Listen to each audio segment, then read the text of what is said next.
we discovered this cavernous void within the cow's hoof that you're just about to see us trim. This is her before we treated her. She can barely bring herself to even touch the ground.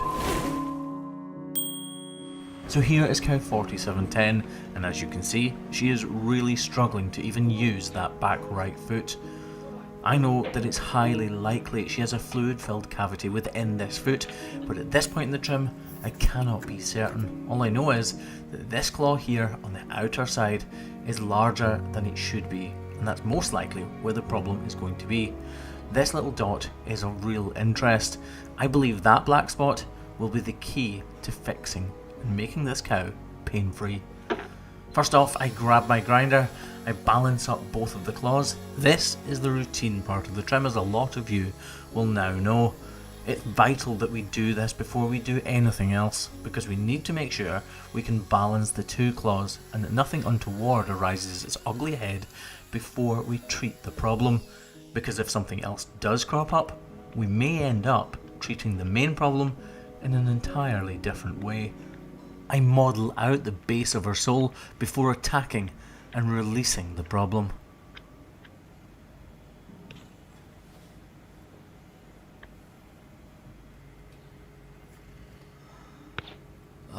And just like that, we find what is causing the problem.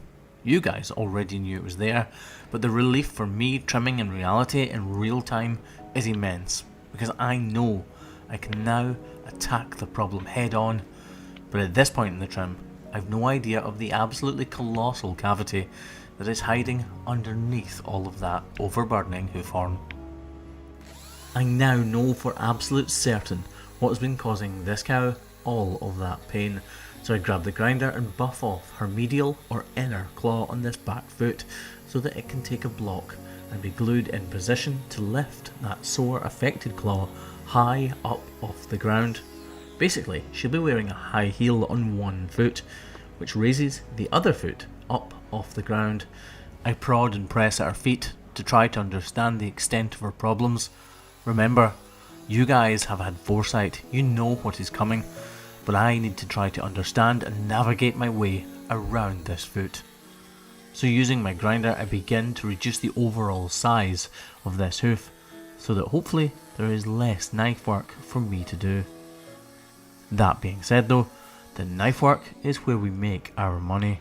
It's where we make the precise cuts and the ones that really matter.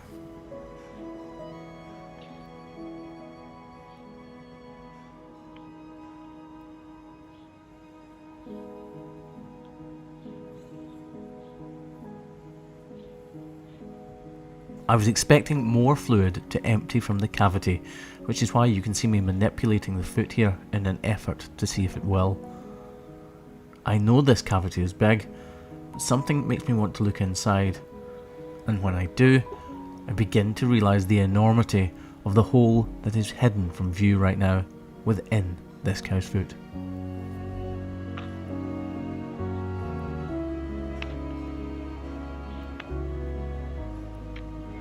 Understanding the layout of what I can't see right now underneath these layers is really helpful. It means I'm able to take bigger, thicker chunks of hoof horn away from the sole of her foot without the worry that I may cut into something that I really don't want to be touching. I use these circular motions with my knife because it gives me leverage through the hoof horn. My knife is razor sharp, but hoof horn is extremely tough. Chunk by chunk, slice by slice, I remove as much as I can. The inflammation of her foot is extensive, so me putting any pressure through it is causing her discomfort, which is why you've just seen her wriggling and trying to kick her way out of this. Fortunately for me though, the KVK keeps every cow exactly where it should be. We're really progressing through the trim now, but this wall horn is exceptionally tough and I need to reduce it as much as I possibly can, then move towards the inner part of her foot and even the heel. There is still a long way to go, and as you're about to see, this cavity isn't done being revealed.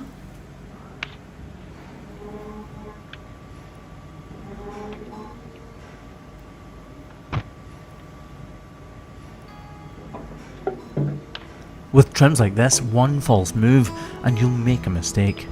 Just like that. It's only a very small error, but I would much rather not have made an error at all. It'll be completely inconsequential in her overall progress as she begins the healing process, but like I've just said, it's still frustrating to make any errors whatsoever. We continue the trim and remove every shred of loose and detached hoof horn that we're able to before dousing the entire area of her sole. With this 10% iodine solution, the newly forming horn is very delicate indeed.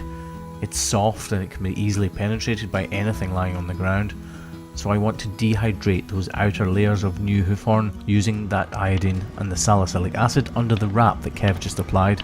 After that, I move on to the back left foot while Craig and Kev take care of the front feet, before we can finally let this cow out of the crush to see if we've made any difference at all to how she was walking just 5 or 6 minutes ago. The discomfort from the problem we found was obvious. This is her in her little holding pen before we trimmed her just 5 or 6 minutes ago, struggling to even touch the ground. I'm hoping and praying and got my fingers crossed that when she leaves this crush, the story will be slightly different. It's a tender first few steps, but she begins to use the block almost immediately, and once she's outside, the progress is very real to see. We've made a massive difference to the comfort of this little cow in just a few short minutes.